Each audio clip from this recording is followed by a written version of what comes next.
Hey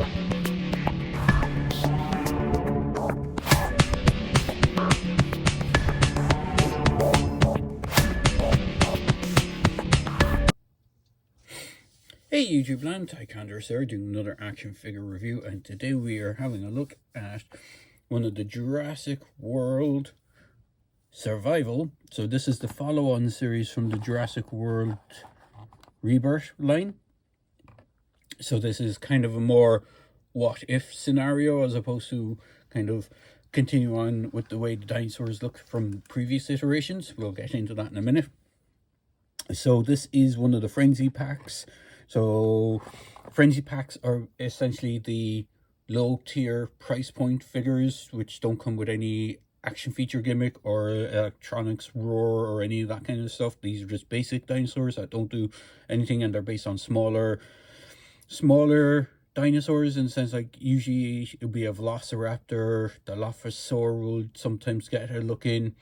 Some of the smaller ceratopsians, and a lot of the Triassic era stuff tends to be in this kind of Frenzy pack line because they're small and they're able to kind of churn them out. So on the back of the packaging, there's not much to go with the packaging other than the re-deco of how it's done. So you have a few repacks. You have the Monocelophus, I think it's called. You have a Plesiosaur, which has a slight kind of variation to its fins on where it's, well, legs, feet, whatever you want to call it. And then there's this fellow which I can't remember the name of. It kind of looks a bit like a Troodon, but it's not. I don't think it's so. I think it's something else. And then there's this guy. Usually they do the dinosaurs in waves of 4. So this particular wave is a couple of one repack or repaint, one retool. This is I don't believe it's a retool. I believe it's a new sculpt, and then the other one is a new sculpt as well. And this, as I said, is the Frenzy Packs Dimetrodon, or Dimetrodon, whichever way you want to pronounce it. I always call it Dimetrodon. So here is the creature in all its glory, and you can see it has a very cool kind of, it's not so much a blue, it's like a bluish green for the main body, and this big yellow sail.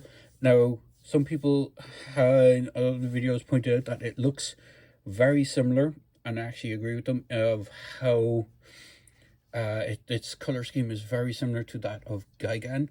Now if you're not familiar with Gigan is one of the monsters from the Godzilla universe. It has a very similar color scheme, with this yellow on the fin and then this kind of darkish bluish green kind of body paint. And then obviously it's not a Dimetrodon, but it has a very big sail on the back of it. In fact, do I have a figure base on him knocking around? I don't have one to hand, but Gigan is the one with the beak head and the little kind of singular mono eye thing, and he has like big kind of hooks for hands instead of actually hands. So there is that.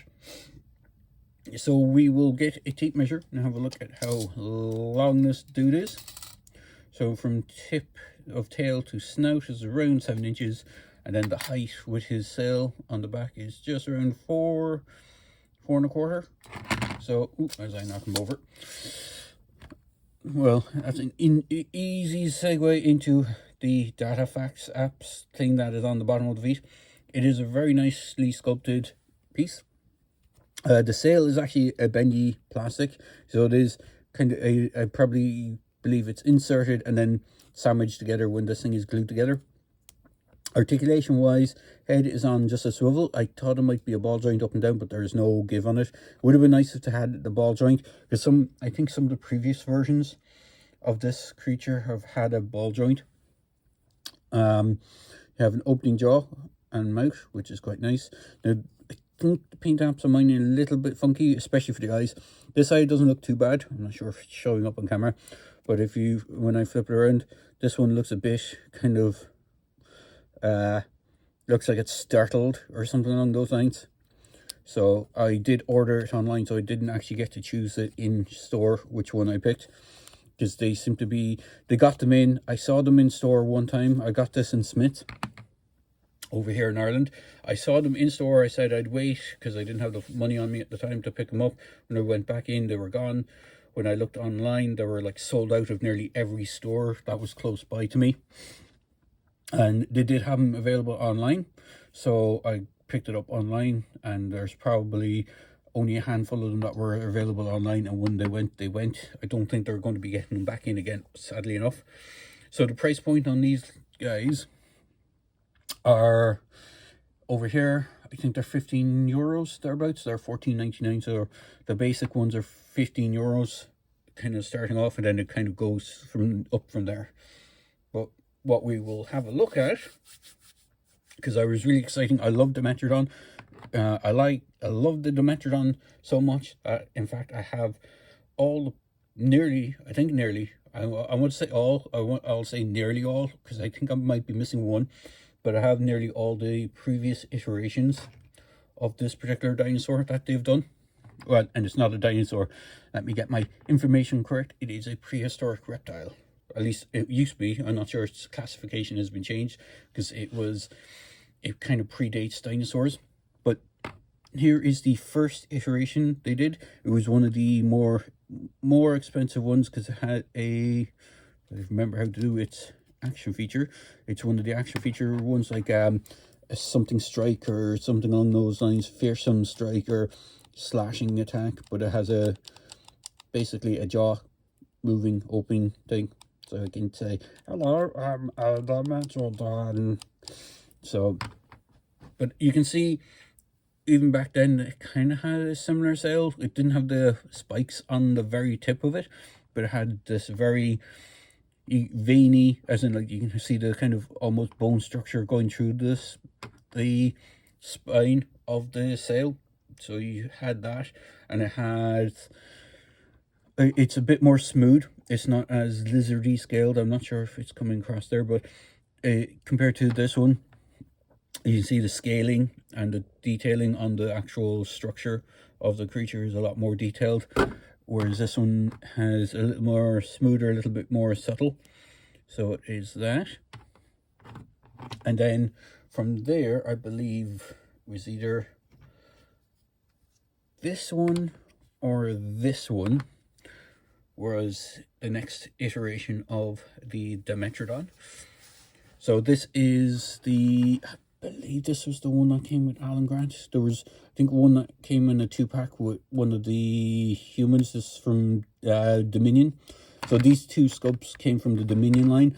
This was kind of like the later single card pack version, if I remember, and this one came with either a figure or came out later on in the line when the movie dropped. Or I think this might have predated it, and then they reused this sculpt for the movie one. But if you look at it side by side, it is pretty much identical, even in posing. But where they differ is the fin on the back from the previous versions. The kind of central spines of in between each of the webbing of the fin is a little bit less defined, as in it looks part of the sail as opposed to being something separate to the sail, if that makes sense. Again, these all had the Dino Facts app stuff. I think, is it hidden on these ones? Oh yeah, it's hidden on these ones, which I kind of prefer. They had them there, and I think the other one's the same. So the other one had it there on this one in the same spot, the tail. On the previous version, it was under the foot again, just like with the new one. And then the very, well, I wouldn't say the very last one, but the one they've done previously to this is this one, and that is the Hammond Collection version, which I really love. It's very articulated, so it is a bigger, higher price point. You can see the newer one is a little bit more chunky, especially if you look at the head profile. Bring it up side by side, so the head profile, you can see it's a lot wider. It's a bigger head on the new one. This one is supposed to be a little bit more scientifically accurate in the sense that it goes off the film model more than the actual toy design. So you have that. And then just for another size comparison, we'll bring in a random mercenary. Hopefully I don't start knocking things. I bring in one of the random mercenary characters. This is one of my custom ones where I swapped a head out, but it is pretty much the same body. So you can see one of the human scale figures in relation to this creature. So all in all, it is a really nice dinosaur if you can get your hands on it. There was another cellback dinosaur that was similar in design to Dimetrodon. I can't remember its name, but I missed out on that one. I'm going to have to try and track that one down because it was a really cool... It looked very similar to this, except the fin kind of went out further onto the front of it, if I remember correctly. And I don't think it was a full... I think it was like a half fin, so it stopped around here and kind of went out further. I'll have to double check it, but if I find an image of it, I'll throw it up here somewhere. But overall, it is a cool dinosaur, so I do like the look of this guy. I do recommend picking them up if you're a fan of Dimetrodon, and as you can see, I am, because I have previous iterations of it, and I think it's a pretty cool dinosaur. So there you go, guys. I'm going to wrap this up here. Hope you enjoyed this video, and as always, please feel free to like, comment, and subscribe. Hitting the likes does help boost my channel, and I do appreciate it, and sharing it as well if you can share it with people who you think might actually appreciate it. So cheers, thanks for watching, and have a great day wherever you are in the world.